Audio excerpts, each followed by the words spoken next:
choose to go to the moon. We choose to go to the moon in this decade and do the other things, not because they are easy, but because they are hard.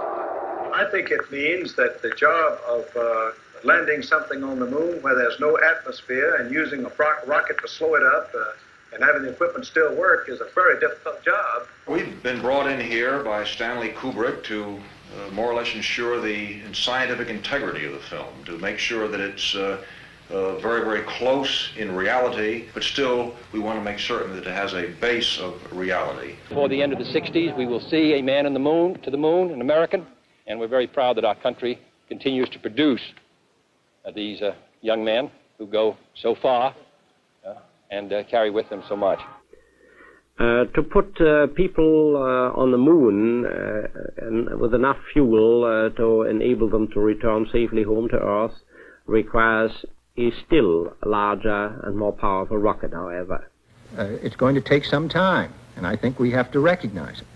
They secured these large boosters, which have led to their being first in Sputnik and led to their first putting their man in space. We are, I hope, going to be able to carry out our efforts with due regard to the problem of the life of the man involved this year. But we are behind. However, let us imagine for a moment that the many problems have been solved. We are ready to begin our first voyage to the moon. It is quite possible that an aggressor nation that dominates space will then dominate the world. We're in the final assembly building of the LEM. Stanley Kubrick and I have set ourselves several objectives.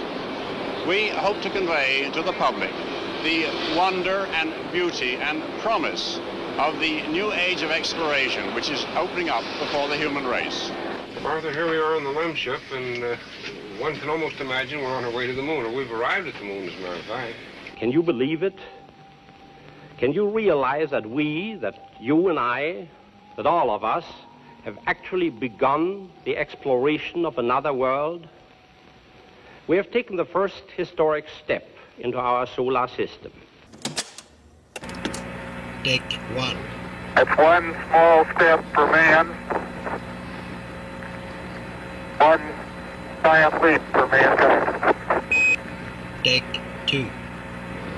That's one small step for man, one giant leap for mankind. We, the crew of Apollo 11, are privileged to represent the United States in our first attempt to take man to another heavenly body. Man walks on the moon. Man walks on the moon. The first man from Earth walked on the surface of the moon this morning, and the suspense here in London is unbelievable.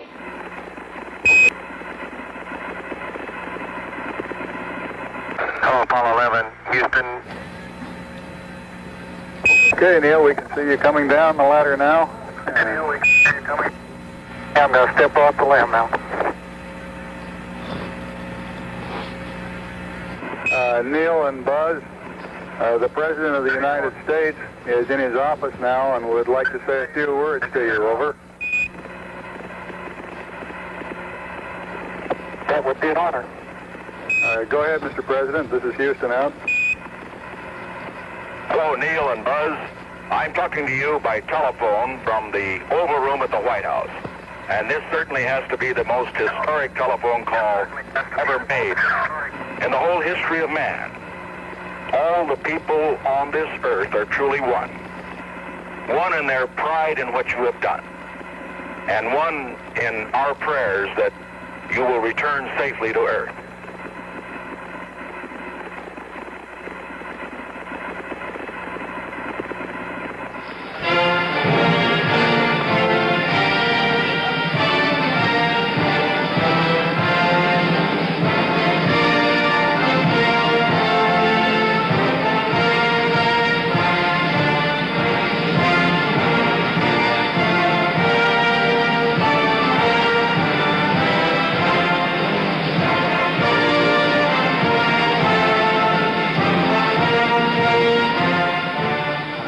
Presented by NASA, the National Aeronautics and Space Administration.